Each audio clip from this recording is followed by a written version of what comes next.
狄姐被3个禽兽凌辱致死，她死前让我躲在马车底下的暗格里，什么声音都不要发出。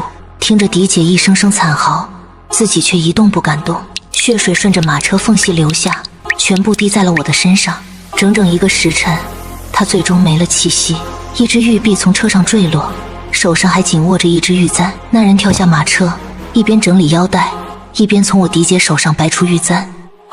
哼，这小娘子看着娇弱，却还有些性子，是想拿我的玉簪当证据吧？握得还挺紧。是他，就是他杀了我狄姐。也就那样吧，贵族家的娇小姐就是不经糟蹋，这要是花楼里的姑娘，至少能坚持2个时辰。是他欺负了我狄姐。行了，报了断我财路之仇，也该走了。这次就当给沈御史家一个教训，再有下次，就轮到他第2个女儿了。我的心凉透了。这个人，当我姐惨叫的时候，他还冷笑着骂我姐咎由自取。他们离开后，我被救了出来。在醒过来时，家里所有人都在哭，我娘当场就病倒了，疯疯癫癫了很久，支撑了3年便去了。我爹也颓废了，整日借酒消愁。爹，你不想为狄姐报仇吗？直到我说了这句话，他才彻底清醒，从御史一路做到了丞相之位，但仍然没有查清是谁动的手。而我今年已经15岁了，圣上下旨将我许给了临安侯叶无言为妻。我没有反对，因为临安侯府势力庞大，或许等嫁过去后，可届时查到害我狄姐的凶手。我爹听了我的提议，也表示同意。如今不过4年，他已是满头白发。我看着他雪中的背影，想着他前几年的意气风发，心中酸涩。丫鬟为我披上披风，扶我上马车前往宫中。今日皇上新得了一位嫡皇孙，所以高兴地宴请群臣与各府的夫人小姐。宴会上，我见到了与自己定亲的临安侯叶无言，他生得一副姣好相貌，身姿英武，远远见我也是一脸的惊喜之色。我的容貌自是不比狄姐差的。我故作娇羞，低下头去。他还不知道我有病。在狄姐被糟蹋的那个晚上，我便对男女之事没了半点兴趣，甚至是恶心。装出这般小女儿情态，不过是不想让我爹伤心难过罢了。宴会上觥筹交错，可我厌恶这种当面一套背后一套的做派。我无聊地站起来，打算去欣赏一下宫中雪景。这雪景真是漂亮得很，尤其是那红梅。突然脚下一滑，我差点摔倒。这时一只大手扶住了我。没事吧？原来是我那未婚夫叶无言。我站稳后连忙回话，没事，多谢侯爷。刚说完就觉得脚踝一阵刺痛，我不由得嘶了一声。你是伤了脚踝吧？我扶你过去坐下。他这个人看起来温文尔雅，又很是温柔。很疼吗？很疼啊！我的心在一瞬间似被冰冻，几乎难以呼吸。好半天我才压住了心里的惊恐，并将其化为了兴奋。再抬头时，我的神情已经是女儿家的娇态，笑得一脸羞怯。侯爷当真温柔，倒是小女子失礼了。小女子斗胆，不知郎君可否早些娶我过门？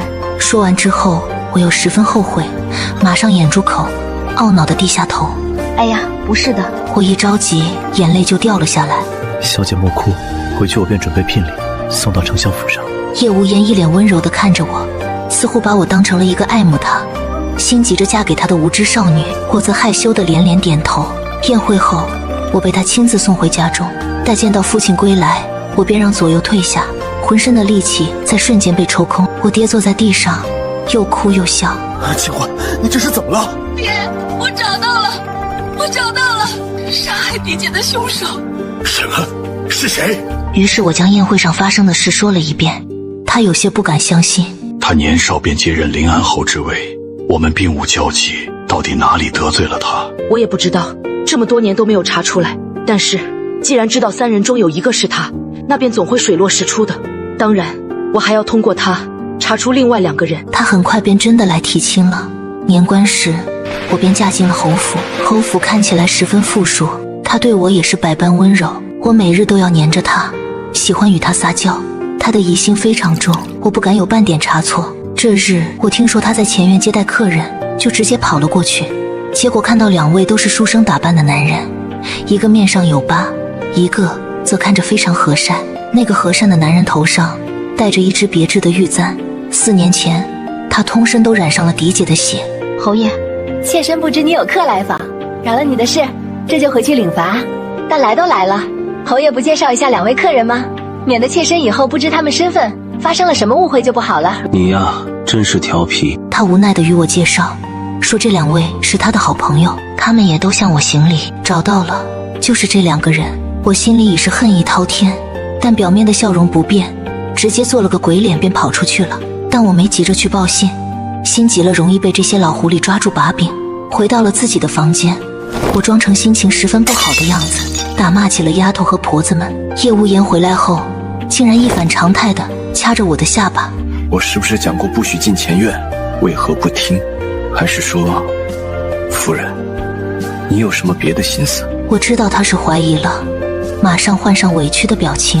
我就是有些难受，想你陪着我，你便是为了那些朋友，要这般对我吗？叶无言皱了下眉，而我就顺势恶心地呕了起来。孩子按照我的安排出现了，叶无言怔了一下，马上叫来了大夫给我诊脉。那大夫很肯定地说我有孕了。叶无言哈哈大笑，重伤了众人。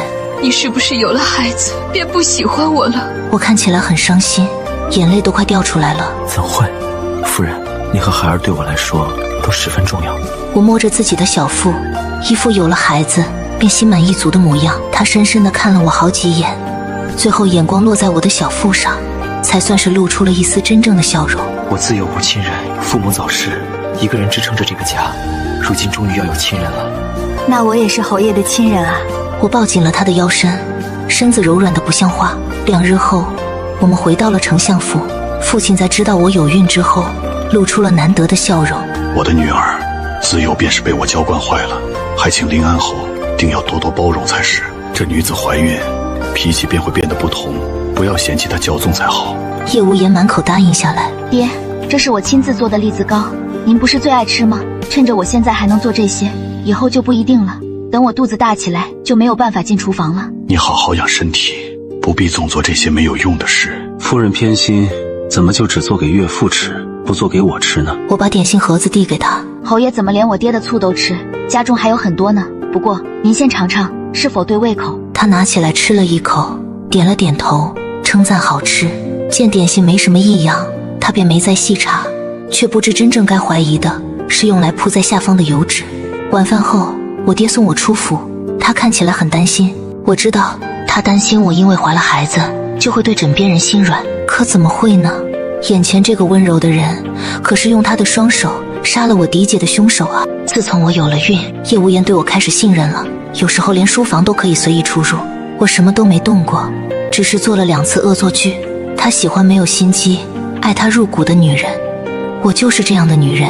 终于我查到了那2个男人的身份，一个是城外云霄山的土匪头子雷虎，常以商人的身份出入京城；另一个则是绿林头目，做的都是杀人的买卖，但他背后的身份是成安赵家的嫡次子赵恒，也是我嫡姐最初定下的第一门婚事。